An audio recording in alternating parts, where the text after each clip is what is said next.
चला तुमच्यासाठी परत एक खास ट्रिक घेऊन आलोय. ट्रिक काय आहे तर बघा.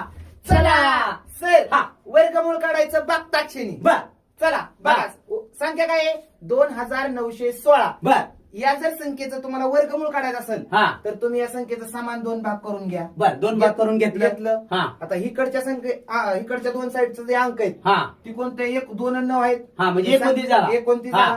या 29च्या जवळची मागची वर्ग संख्या कोणती? 25 25चं वर्गमूळ किती सर? 5 5. म्हणजे इथं 5 मांडून घ्यायचं. 5 मांडून घ्यायचं. बर म्हणजे जी तुमची संख्या येणार आहे वर्गमूळ येणार आहे त्याच्या दशक स्थानी फिक्सच 5 आहे. 5 आलाच. 5 आहे.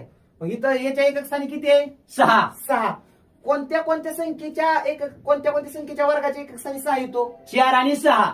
4 आणि 6. हा. म्हणजे सर याच्या एकक स्थानी 4 किंवा 6 असणार आहे. बर मग 4 किंवा 6 4 असेल का 6 सांगता येत नाही. सांगता येत नाही. कसं ओळखायचं?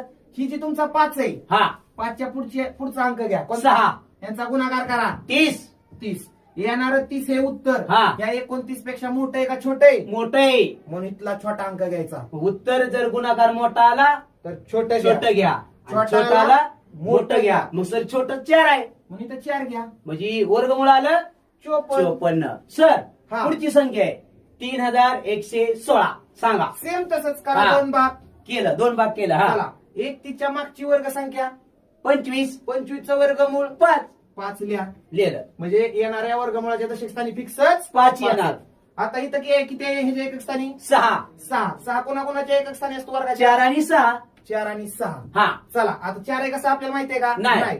मग काय करायचं? या 5च्या पुढची संख्या 6 6 यांचा गुणाकार 30. येणार 30 हे उत्तर. हे 31 पेक्षा मोठं आहे का छोटं आहे? छोट आहे. म्हणून यातला मोठा अंक घ्यायचा. 4 घ्यायचा. 4 आणि 6 आहे का नाही? हा. यातला मोठा अंक कोणता? 6 म्हणून इथं 6 घ्यायचा. हे 56चा वर्ग आहे. म्हणजे 56चा वर्ग 3116. सर कसं ओळखायचं 4 आणि 7च्या जोड्या कशा काढल्या तुम्ही?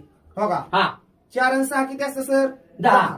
3 आणि 7 किती असतं? 10 2 आणि 8 किती असतं? 10 9 आणि 1 किती असतं? 10.